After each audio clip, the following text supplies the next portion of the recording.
L'émission, c'est de contribuer à la transition du campus, écologique, énergétique, économique, sociétale. Ça se traduit par des bâtiments transformés pour en faire des démonstrateurs, qui sont donc des objets de recherche, voilà, parce qu'ils accueillent des chercheurs, qui sont aussi des objets pédagogiques. Ils donnent la possibilité à des étudiants de travailler sur des projets, des innovations et d'expérimenter eux-mêmes un certain nombre de leurs idées de manière à développer des compétences. Alors ici, on se trouve dans un atelier collaboratif de fabrication. C'est un espace équipé de 150 machines traditionnelles et puis aussi à commande numérique et qui vont vous permettre, une fois que vous avez été formé, de créer, concevoir, produire, imaginer des produits et des prototypes.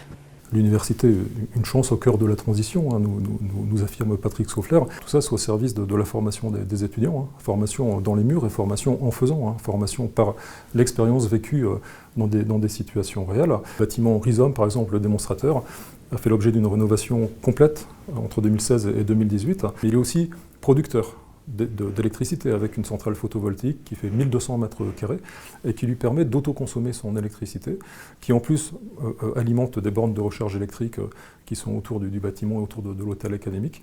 Et tout cela fait l'objet à la fois, vous le comprenez, de nouveaux services pour les usagers, mais aussi de programmes de recherche qui progressivement mettent en réseau les bâtiments de l'université et s'intéressent au flux énergétique, au pilotage de ce qu'on appelle ces réseaux électriques intelligents en prenant en compte, bien sûr, les usages des uns et des autres. Depuis toujours, l'université s'intéresse à tout ce qui est innovation.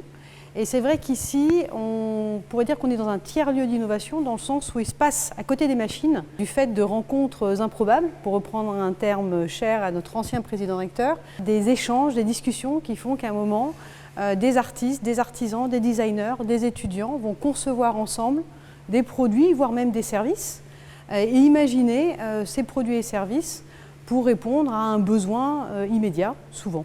Les grandes orientations du Tech Shop, c'est évidemment contribuer au projet éducatif global de l'étudiant, c'est intégrer la pédagogie par le faire dans certains cursus, mais c'est surtout proposer un dispositif aux écoles et aux facultés qui permettent à nos étudiants, à leurs étudiants, de travailler ensemble à la résolution de besoins, de problèmes, par la concrétisation et la fabrication de produits. C'est vraiment au service de l'homme et de la planète. Et enfin, évidemment, veiller à ce que le Tech Shop soit un levier fédératif. Je veux dire, on n'est pas là pour faire travailler plus tel ou tel étudiant. On a énormément de compétences déjà présentes au sein de l'université. Quand le Tech Shop parle d'intelligence collective, c'est travailler avec les équipes d'hémisphères pour fédérer au maximum l'ensemble des écoles et facultés de notre université.